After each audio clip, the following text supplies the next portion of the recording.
Awesome. Hey, episode 2. Tonight we are recapping game 1, LA and Edmonton. Huge win for the Kings in overtime. Comeback win. We've got Corey Marvin back with us tonight, obviously, and Dallas Marvin joining us again. Josh and Dustin couldn't make it this time, but we're going to go ahead and get fired up and ready to go. We're going to start off with a quick recap, overall take of the game. Quick little 2-minute drill here. We're going to run through game 1 in many aspects, and then we're going to hop into analysis on game 2. Core, you want to go ahead and start us off with your take on game 1? Yeah, our predictions were a little off. I did say we were going to overtime. I thought we were going to win 3-2 in OT. We ended up winning 4-3 in OT, so I was pretty happy to see that. I thought that we could win this hockey game. When I say we, but we're diehard Kings fans, so it is we on this podcast. But no, I'm so pumped up. I thought that the Kings really could win this game. I think they can win any game that they play. They've showed that this year, even against the big clubs. I was really surprised with the way that they won this game the most. They were down multiple times. They had to come back. It was a gritty effort. Tying it up late in the game and being able to pull it out in overtime was pretty awesome. There were moments early on in the game where, you might have thought, oh man, this one might get away from us here. But the way that they won, I thought was great. So that was kind of, for me, really happy to see that they got the win. But the way that they were able to do it, and everything didn't go their way early on, but they still stuck with it. So that was my big takeaway. Nice. How about you, Dal? Yeah, absolutely. I just go back to I was watching the interview of Kopitar between the second and the third, and you could just tell in the calm demeanor that he had throughout the game that they weren't worried at all. He said, we're in a really good spot here, even though they were down 2-0, and they haven't really created a ton of offense at that point, but they were starting to get their game rolling in the second period after that initial wave by Edmonton.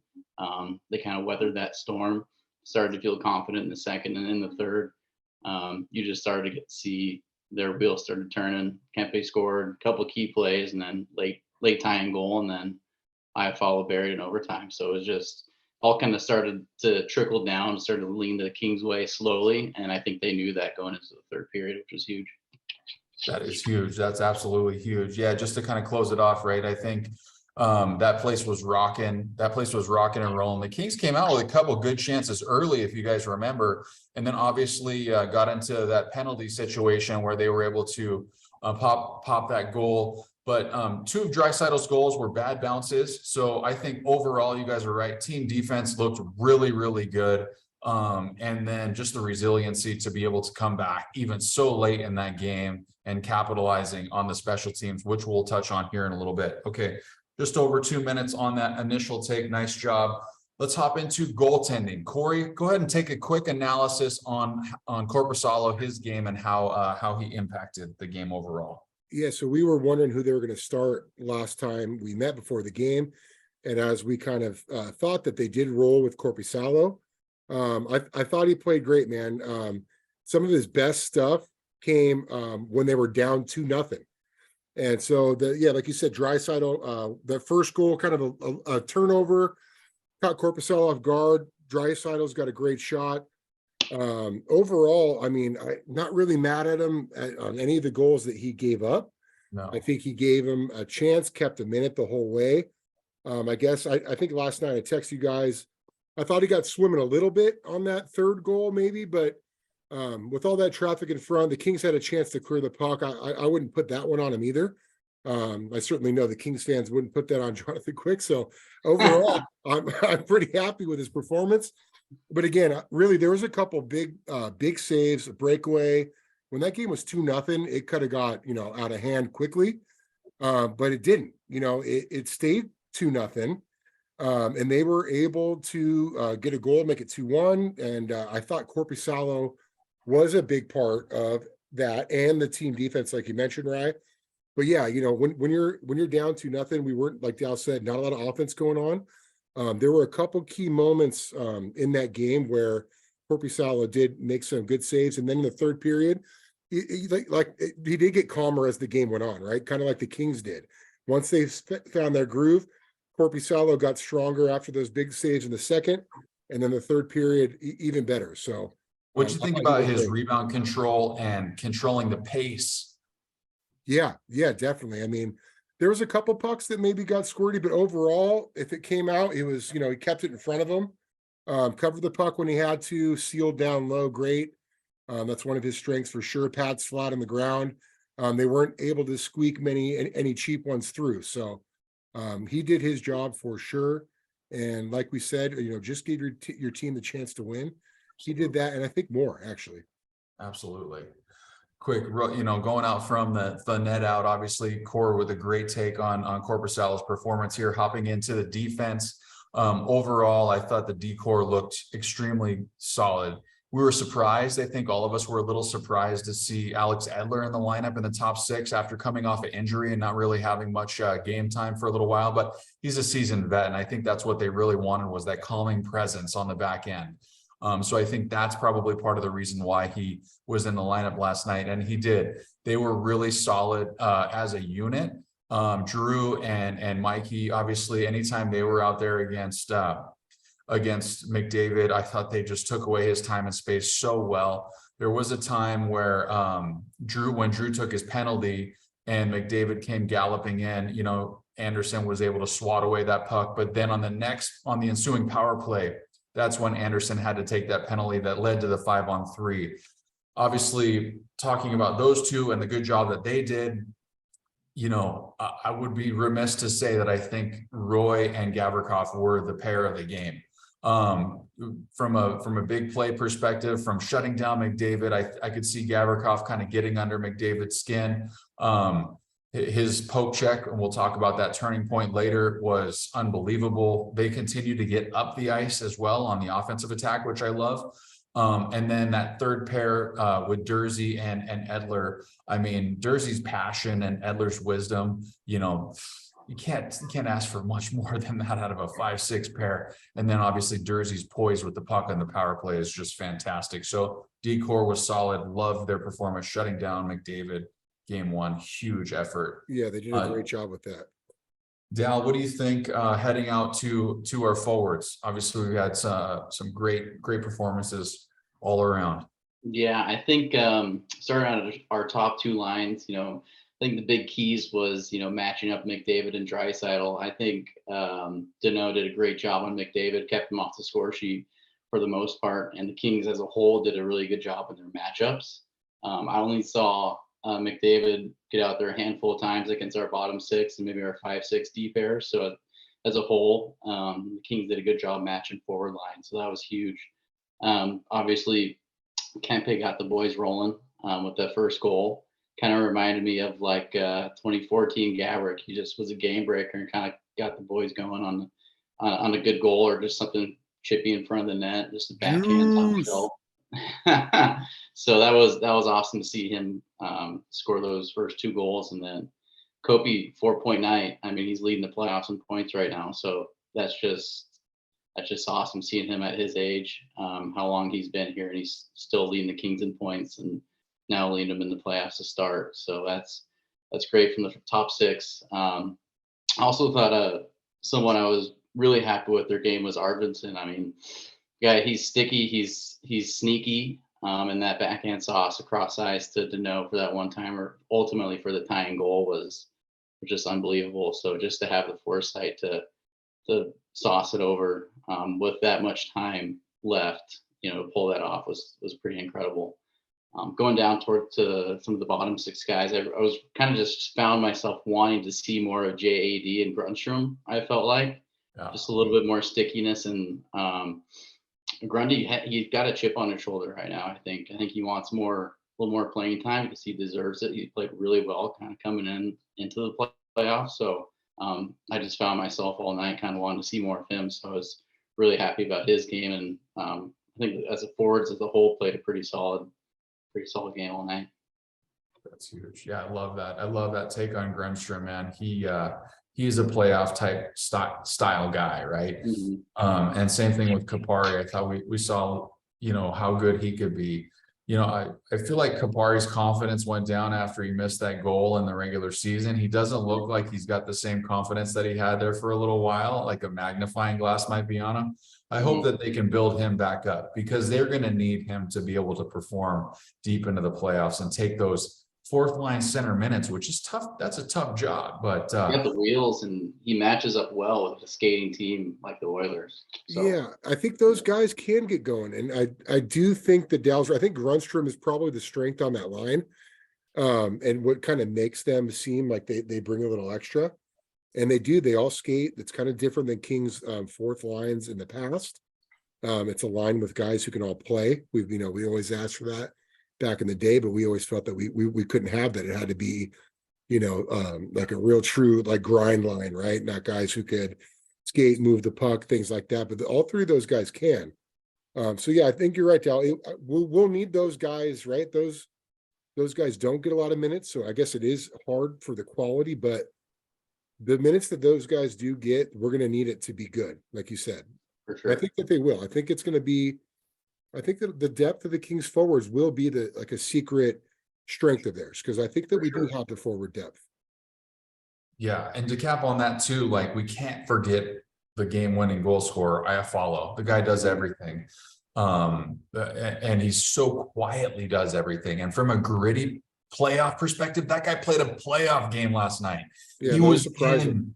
he was in the scrums, he was getting under guys' skin, you know what I mean? But he wasn't retaliating, you know what I mean? When those guys are losing their mind and doing stupid stuff, he just keeps his cool. And I love that the guys Right. were so engaged in just keeping their cool and letting Edmonton act stupid like a bunch of hotheads, which is exactly what they are. Reminds me of Um, Trevor Moore in the corner. He got dummied from behind, and then Bouchard tries to and then jump him to try to get a retaliation penalty. And it's just like he just got hit. Could have gotten dinged twice, honestly, for what Bouchard did. But Oh, it's for For good. sure. sure, for sure. He Yeah, was and happy. Lazat continues to go in against the Edmonton's decor is they're pretty big. I would say they're kind of a pretty big group, especially that last bottom six pair, and he just continues to go in there and get under those guys' skin, which I think helped draw that penalty in overtime.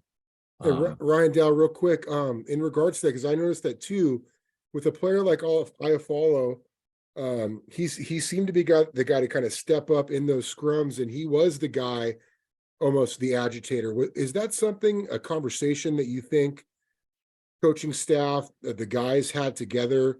When you look at the team, we're not huge. We don't have a lot of those guys who are, willing to really mix it up. So is that something that kind of like you look at IFL now, he has been kind of around for a while. And maybe is that something that he naturally just kind of, somebody's going to have to step up in this regard? Or is that a conversation he had with coaching staff, teammates, or is that kind of just like he felt that in the moment, it was just the right thing to do? I yeah, definitely noticed kind of a change. When he first came on the King from Minnesota Duluth, he was definitely more of a puck hounder, really great in the corners and great playmaker. And I mean, we saw last night and last couple just being on that third line, a little more sandpaper to his game for sure. I think that maybe just kind of coming out as when you're kind of get moved down maybe a couple lines, you want to play a little bit tougher of a game. It gets playoff time, and you want to stick up for your teammates. It's like someone's got to do it. Why not me? I Yeah. think that's the kind of mindset. yeah. I think you hit the nail on the head right there, Dallas. Like that's the type of character that he has, right? You see Edmonton taking runs at guys, taking liberties on guys, just kind of doing some things that are undisciplined. And he seems like such a solid human, you know what I mean? Just an on and off the ice type of guy that's going to give you that consistent effort and never be too high or too low. And when you see that sort of stuff happening, dude, like I think your character, you kind of get that fire in you a little bit. And I thought I saw that in him last night, which was awesome, dude, because he's so even keel. He never got that fire where it took him out of his game, but it just elevated his game. Yeah, it did. And And I I think think that's he did a that great job. elevates his game, and it just adds to the Kings' depth even more to have a skill guy like that who's willing to do it. Yeah. If someone goes down like Flaherty has, Yeah. he can jump I up thought and that play was the top great. 6 minutes Seeing easy. that from him was really cool. Awesome, guys. All right, great take on the regular goaltending, defense, and team play up front. Special teams was obviously a huge part of the game last night. Let's go ahead and start off with the penalty kill. Kings killed off what was it? One of 3 power plays that Edmonton had, which 2 of those I think were at least in the first period. Yeah, I thought it was good. I think the penalty kill against that power play, you can't really ask for much more. Like Josh pointed out, they're going to score some goals in the power play when they get power play. So if you can limit the damage as much as possible, and I guess avoid the untimely ones as much as possible, you figure you're doing your job, right? So you don't expect to go in there and have a blank slate. Obviously, that's your goal as much as you can. But with that power play of Edmonton, you imagine they're going to get theirs at some point. But I think overall the Kings did a really good job kind of playing together. And penalty kill 4-on-4, it seemed like they were trying to be opportunistic, right? It seemed like when they had that small power play and it kind of got taken back by a follow, they did go 4-on-4, and maybe I'm getting off topic here, but it seemed like they knew that, let's take a shot. Let's go try to get a jump right now while we're 4-on-4 before we go shorthanded. And that was, so I think they did a good job in trying to be opportunistic with their chances, and the penalty kill definitely did their job. Nice. Dal, you said you mentioned that you saw something in the PK last night that you'd like to maybe see him tighten up a little bit. Yeah, it kind of started back when the Kings near the end of the year had that stretch where they played up in Canada. They played all the Canadian teams, and they came back and then played Edmonton. I noticed they were extremely passive in their PK box. It kind of made me frustrated. I wanted to kind of come up top, force McDavid down, putting pressure on him. And so throughout today, I was just kind of looking at the stats. Edmonton's obviously, their power play is lethal. They're operating at 32.4% for the regular season. And then I actually looked up against the Kings what their stats were for the year. They played 4 times. They had 13 opportunities on power play. They were operating at 15%. Just against the Kings. And so I was like, maybe that passive box is working, because I was getting a little.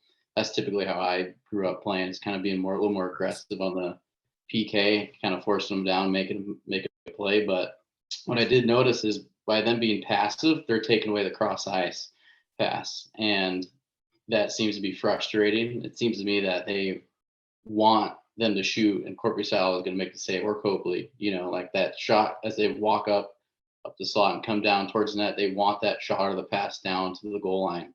They don't want that pass going across. And so, stats looking at the way they played each other, 15% compared to a team who was operating at 32% the whole year. So they might be doing something right. So I kind of had to check myself on that. But I want to see if you guys noticed them playing a passive box as well.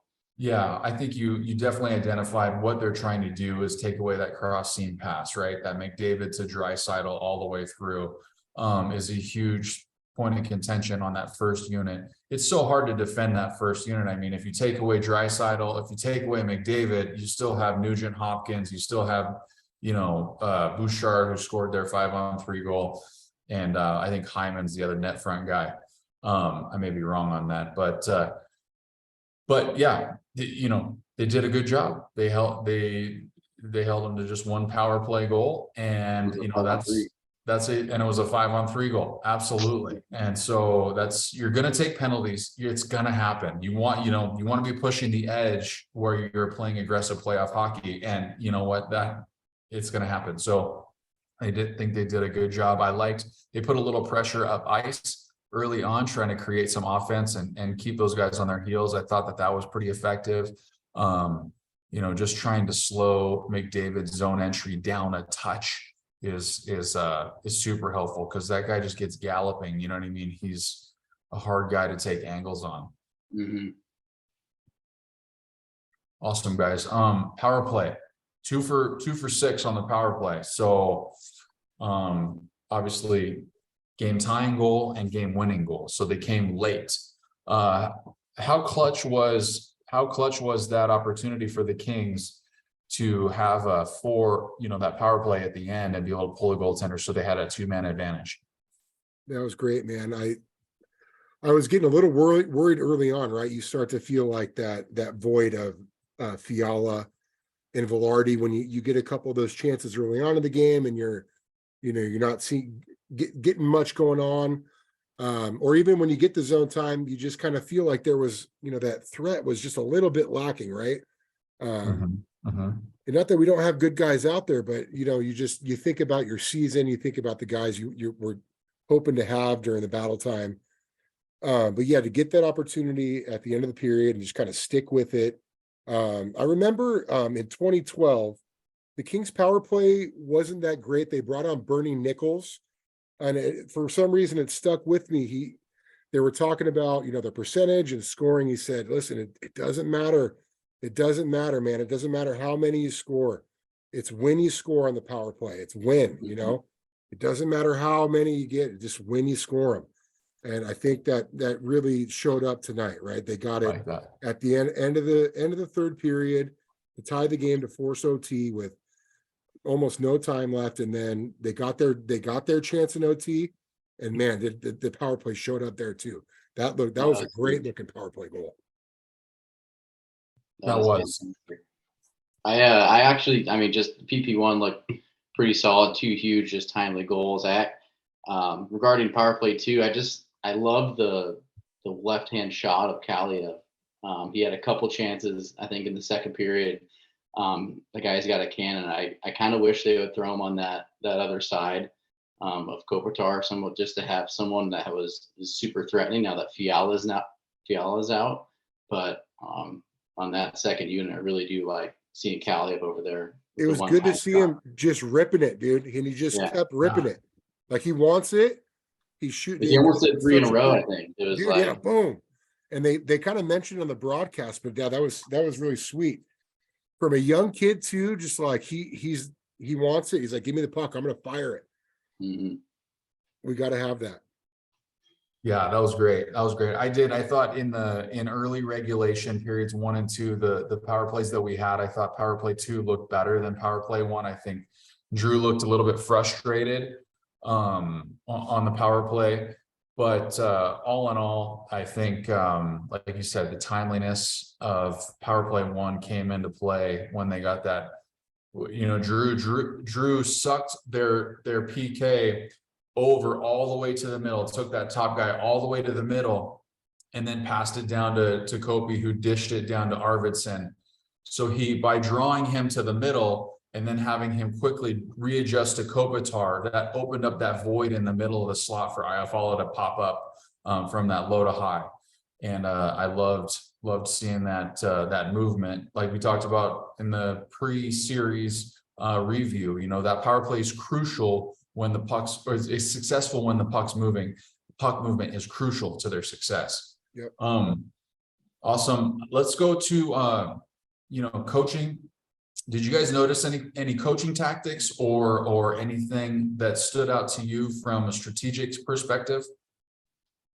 I don't know. Well, I'm just thinking back about what Josh said. I was thinking earlier on about, team defense. Josh thought that they were going to have to kind of play tight, glassing out here and there. I thought the Kings, when they had to, and they were back on their heels a little bit, they did. They took care of the house.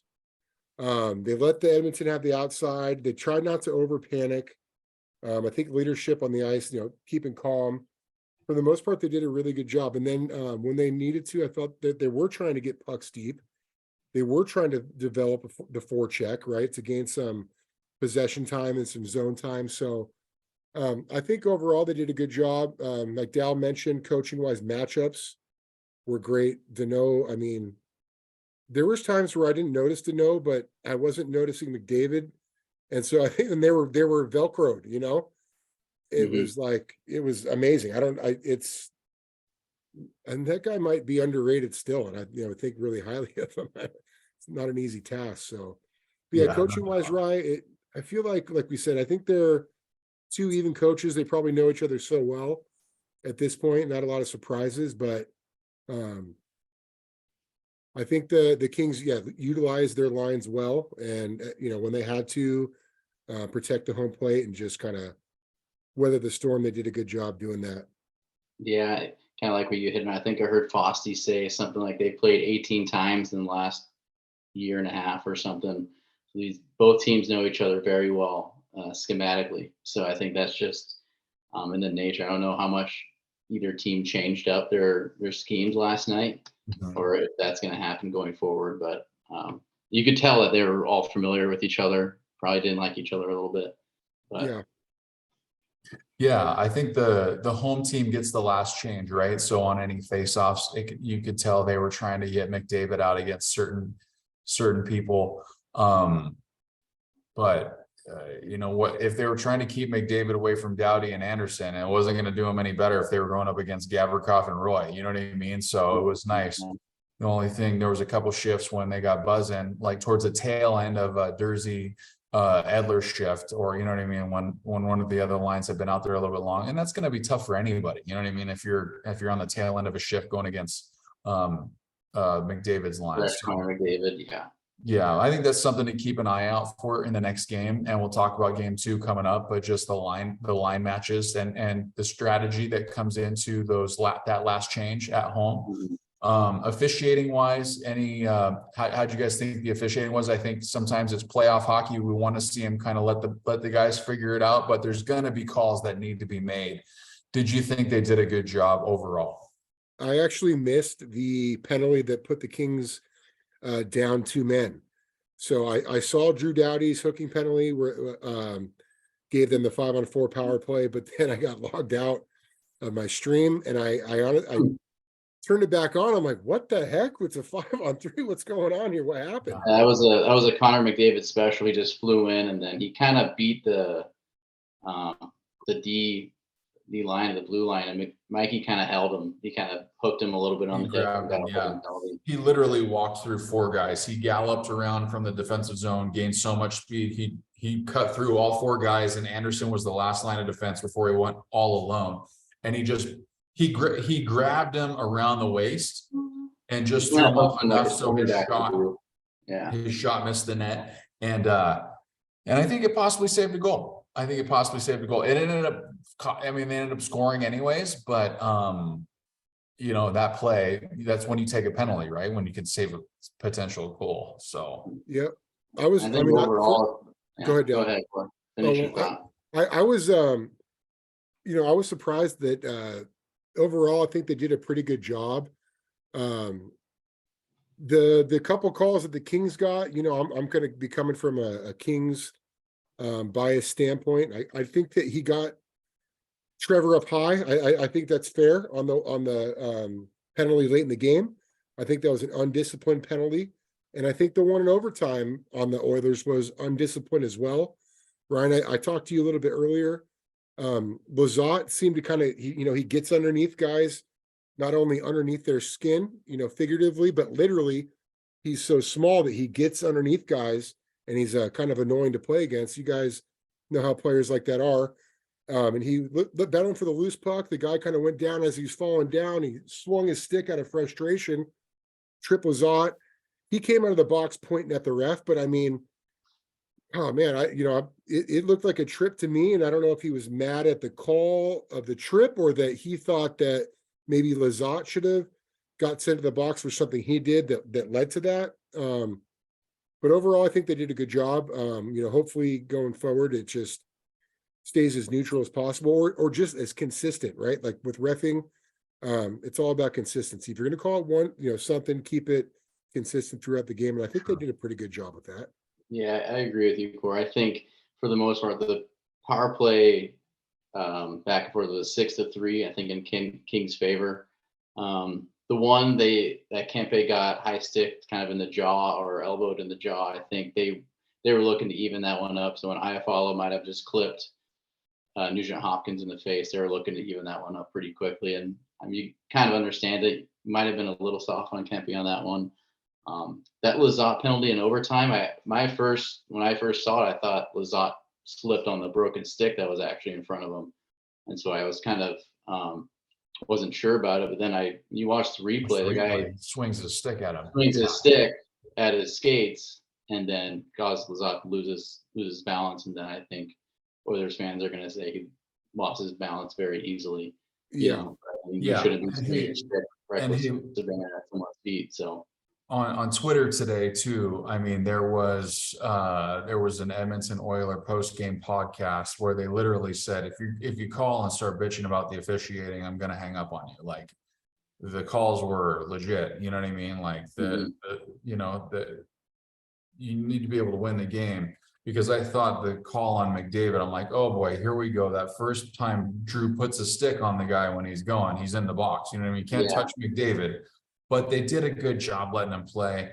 You know, Edmonton was trying to be super physical. They came out and, I mean, they were finishing every single check. But, you know, from a Kings perspective, yeah, they're finishing every check, but that means you have the puck. You know what I mean? When they've got 43 hits in the first period and their season high is, 35, like, they're chasing a lot. You know what I mean? They're running around, they're expending a lot of energy, and they couldn't finish the game off because they came out and they splooged their load in the first period trying to run around and hammer everybody. So I think that was good. Fans were epic, dude. That national anthem is always just so Can you guys see that? picture. Yeah. Not a trip. mhm. He's got this stick right in his skates. He got swung. Of course it's a trip, bud. Oh yeah. Don't get into a Twitter argument with any Edmonton Oiler fans. Like, Yeah. when I put that thing that when Mikey Anderson got blasted from behind by Connor McDavid, and he had 2 days to think about whether he was going to finish the hit or not. They all thought that I didn't know a damn thing about hockey. I'm like, the guy's out for freaking a week and a half with a concussion. Of course, it's a hit from behind. Yeah. Yeah. Hey, can I throw one thing in real quick? Just saw a stat that Connor McDavid was held off the score sheet for the first time since March 9th. So it's April 18th. That's been Over a quite a month. while. He hasn't been off the score sheet since March 9th. And Philip Deneau had 18 minutes and 40 seconds against McDavid, holding him to 0 points. It's pretty impressive. Pretty impressive. That's awesome. Very good. All right, turning points and keys to the game 1 win. Right. We talked earlier. For me, it was that play, that 2-on-1. The game's 2-0 Edmonton. Second period, they're coming down on a 2-on-1. What was it? First period or second period? Which way did we? When we scored his third period. We scored in the third, beginning of the third. For the first in the goal? third period. King's first goal, yes. Oh, wow. So third period, 2-on-1. Yeah.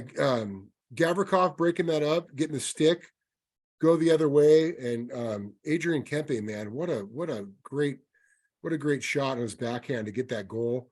Not only did they break up the 2-on-1, was it Draisaitl and McDavid 2-on-1?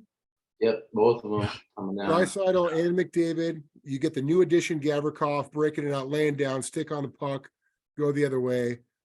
Your leading scorer just scored over 40 goals on his backhand, puts one top cheddar to break the goose egg and get off the schneid. And that probably had to feel so good, right? I think the boys were probably feeling great after that.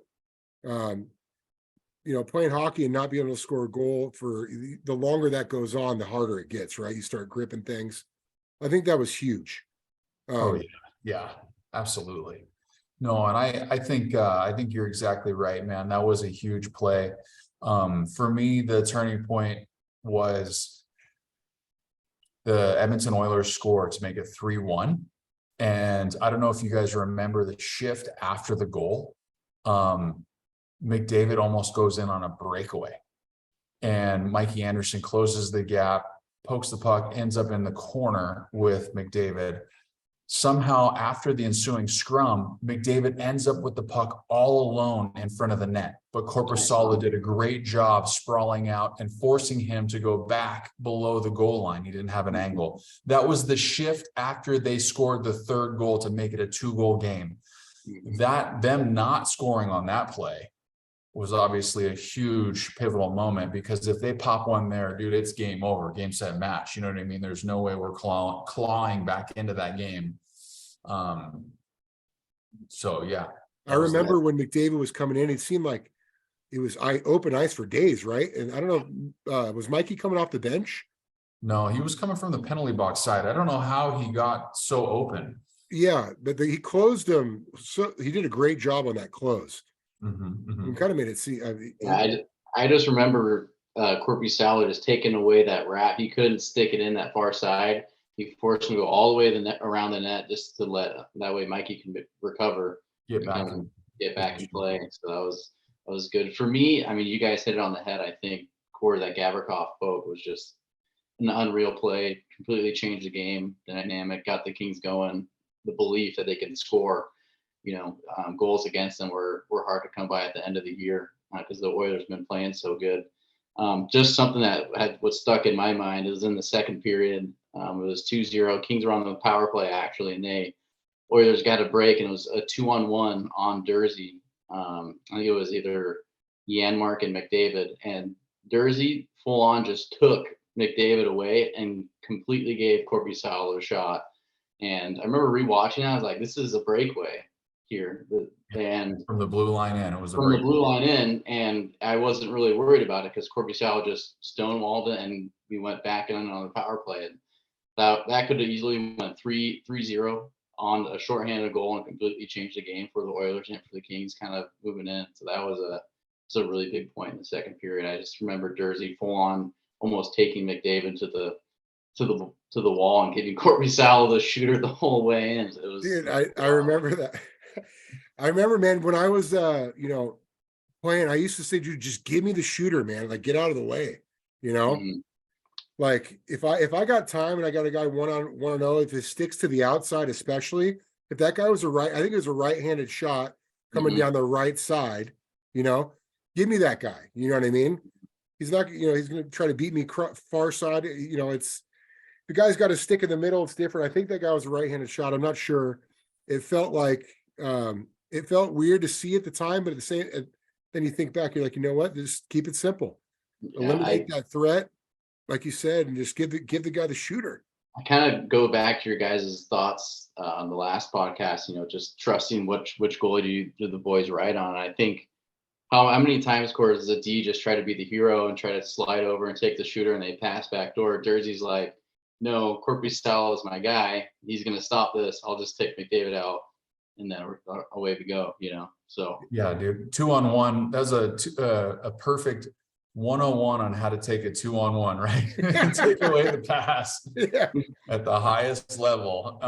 Yeah, exactly. You're giving a guy coming in, he's only got half the ice to work with, so he doesn't have the whole net to shoot at. So yeah, great call on those turning points. All right, guys, let's transition into obviously we have game one top performers here.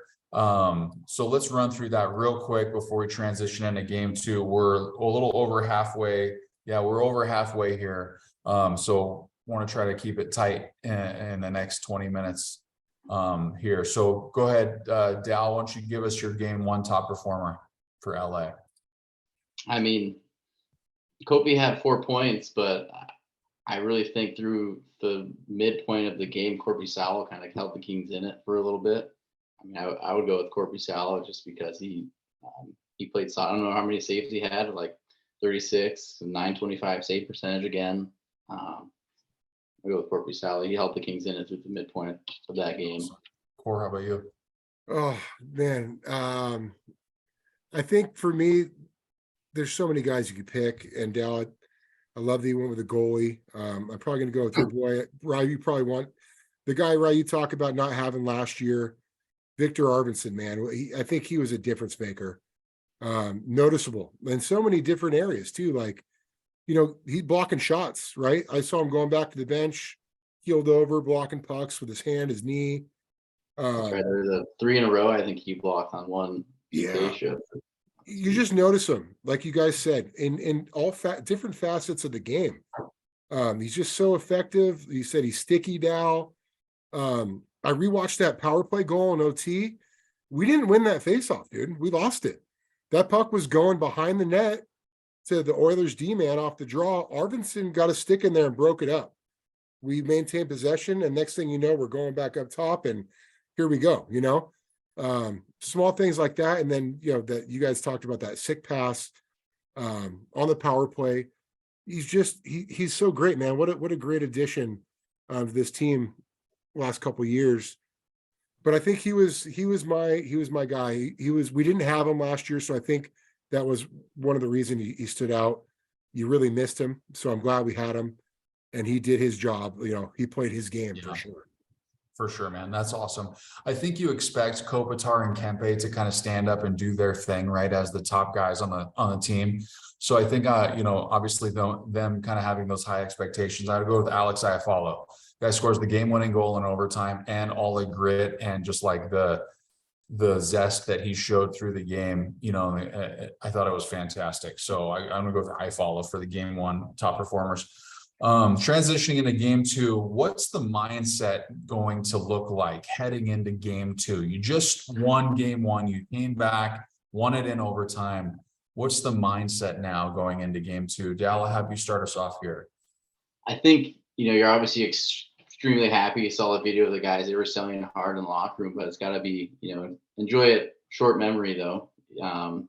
Last night, it's a whole new animal tomorrow going forward, or whenever we post this tonight. But something I would love to see, the Kings manage a little bit better. So those first 10 minutes, a little bit. The Oilers came out extremely hot. I want to see them just dictate a little more, dictate the game a little bit, get the Kings game rolling a little sooner. And don't let the Oilers get that wave and get those wheels turning, because they came out and scored 2 goals in the first 10 minutes. So I'd love to see just the Kings get off the hop and have that mentality that they had from like the second period on, that they can take these guys. Nice. Core, how about you? What's the mindset going into game two? I'm going to pull one from Jim Fox here. Mindset going into game two, confidence. Coming back in a game like that, down twice, tie the game up, 14 seconds to go, get a win on the road in Edmonton against a pumped up crowd. Coming into game two, confidence for the LA Kings. I love that. That is so good. That is so good. Yeah, I think mindset, I think you guys both hit the nail on the head, right? Like reset, you've got yourself off to a nice start. So you're playing with house money now, you know what I mean? But coming to game two, hey, it's a brand new game. You know what I mean? Go out and stick to the game plan, execute, maintain your emotion. Dude, the Kings are good, man. They're a really good team. I think everybody in Edmonton knows that now. Keep getting better. And yeah, I think just maintain that level of discipline that you had in game one. Be prepared to, overcome those obstacles again. You're going to be in the box. You're going to have to kill penalties. You might have to come back. You know what I mean? You might not. You might have a lead. They might come back. You know what I mean? Whatever the obstacle is, it's good. Bring it on. Let's go. You know what I mean? We're in it together, sort of thing. So that's kind of the feeling. I think it's nice to have that game one under your belt, but at the same time, just continue the resiliency. Whatever the game throws at you, be prepared to move forward together. Is what I'm thinking. I love the saying growing up, what we always talked about in our teams, what have you done for me lately? Huge win. Game two is a completely new game, Yeah, absolutely. Let's see somebody else kick in that goal, that game winner. Let's see somebody else add, to the journey, to the story. All right, Core, any lineup changes that we're expecting for tomorrow? Yeah, well, I'm just seeing a lot of stuff right now on Twitter. It's Gabe Vilardi. He's there. He's in Edmonton. He practiced. I think there were thoughts that he might go yesterday, right? That's what I was hearing. Maybe he could have. Maybe they were being, they had guys that they believe in. I think they believe in guys in the organization that aren't even here right now, right? I think they believe in guys that they have in Ontario. But I think Gabe Vilardi is going to play tomorrow. So I think lineup wise, he comes in. I was talking with my buddy Jeff, kind of looking through potential lineup. I think, Got to slot in that third line wing spot with Lazat and Iafallo, you think? yep, I think so. And then Jeff had a fourth line of Grunstrom, Kapari, Kaliev. Yep. JAD gets. So maybe JAD comes out. That was just our thought. I don't know, anything official, but just kind of, a little brainstorm of what that bottom six might look like. Yeah, I thought Jad did a good job in that game too. Coming into the lineup there. He did. Awesome. Goaltending core, anything you're looking forward to in Corp? You think they'll come back with Korpisalo tomorrow night? Yeah, definitely. I think so. I love the spot we're in with those guys, right? Korpisalo played great, kept him in it, down 2 goals, saw some of his best work, was able to get the win. We talked about all that matters is winning.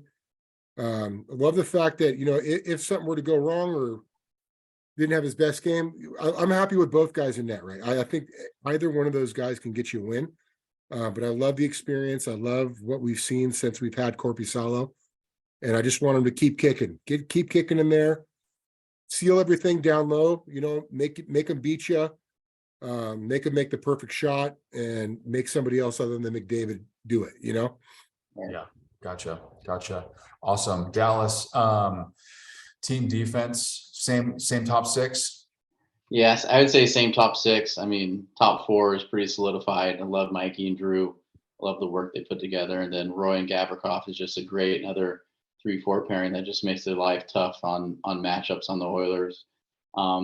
Durzi's passion, I think you were talking about it earlier. It's just so clear. It's so evident. Then Edler's, leadership and calming demeanor. I mean, I think we'd love to see someone with a little bit more wheels on that a back end, but Edler brings such a good character. I don't think they change anything. Right? I mean, I'm pretty happy with the top 6 as of right now. Nice.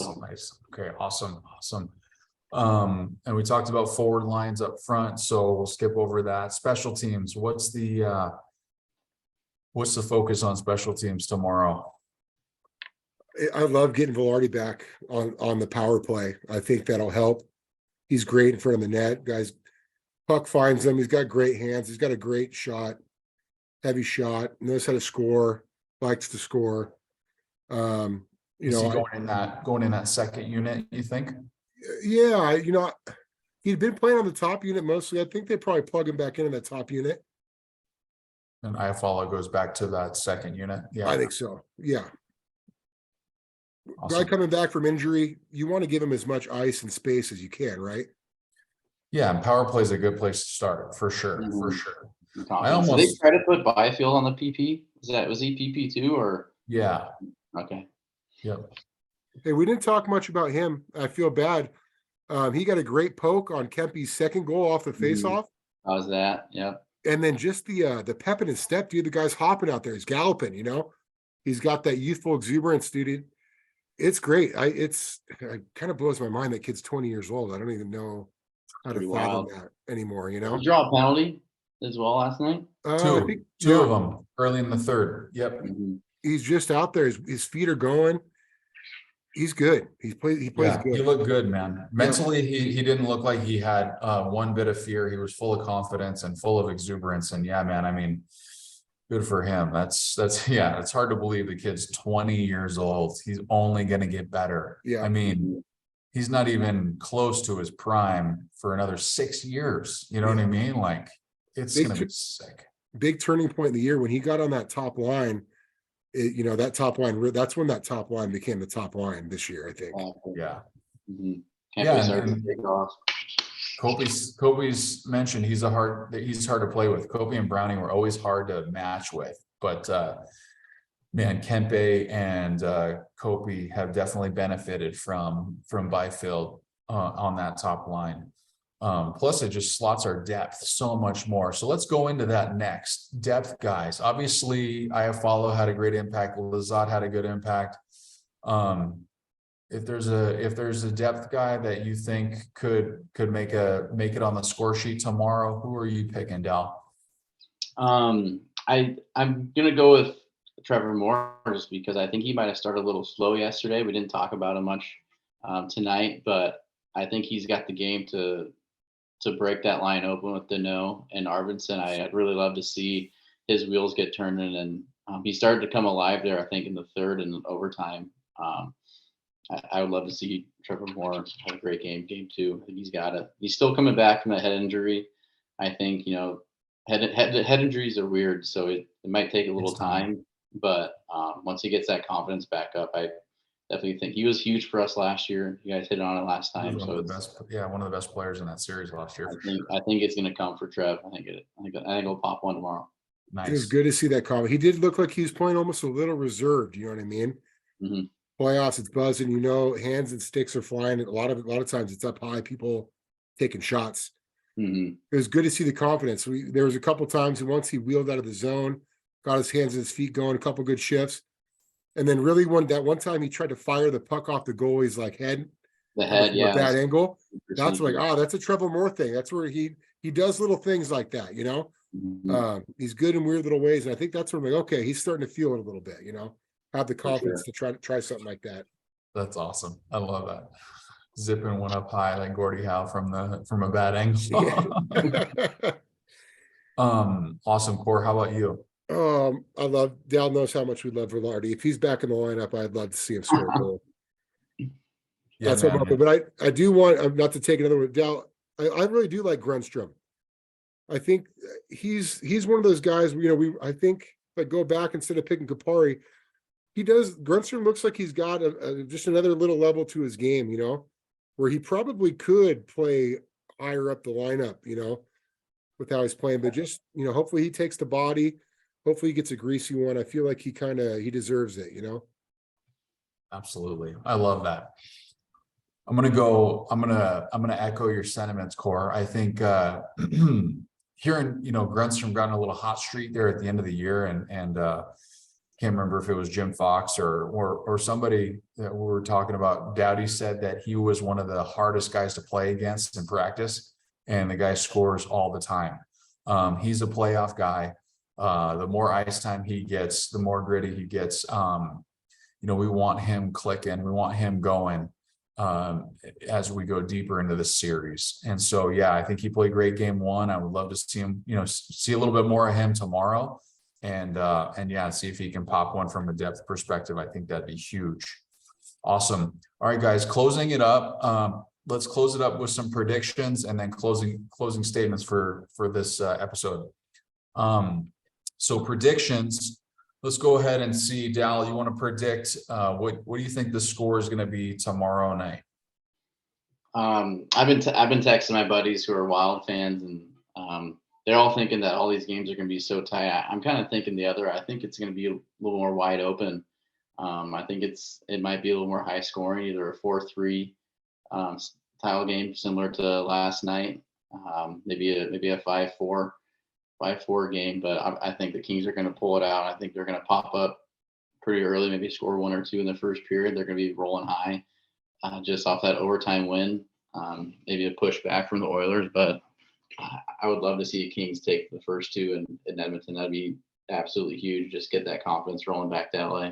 So just to confirm, your prediction is 5-4 Kings. 5-4 Kings. Okay, awesome. Regulation, Dal, OT. I think regulation. 5-4 reg. I like it. 5-4 reg. Last night we did predictions where I was thinking and all the stuff. I couldn't get myself to say the Oilers were going to win that game. And I'm glad I didn't, because they didn't. The Kings won that game, baby. That's right, man. That's right. I think this game goes to overtime again. I really do. I think the Kings, Oilers, whether it's, I don't know, 2-2, 3-3, I could see them scoring goals. Let's go 3-2 overtime Kings. Same prediction as last time. Let's see if it works out again. Nice. That's awesome. I'm going to go 6-4 LA in regulation. 5-4 game, empty netter. I think that's how we're going to finish it out tomorrow night. Obviously we're a little biased here. It's hard to say that you think Edmonton's going to win the game, but man, I just think the Kings team right now plays the playoff style that you need.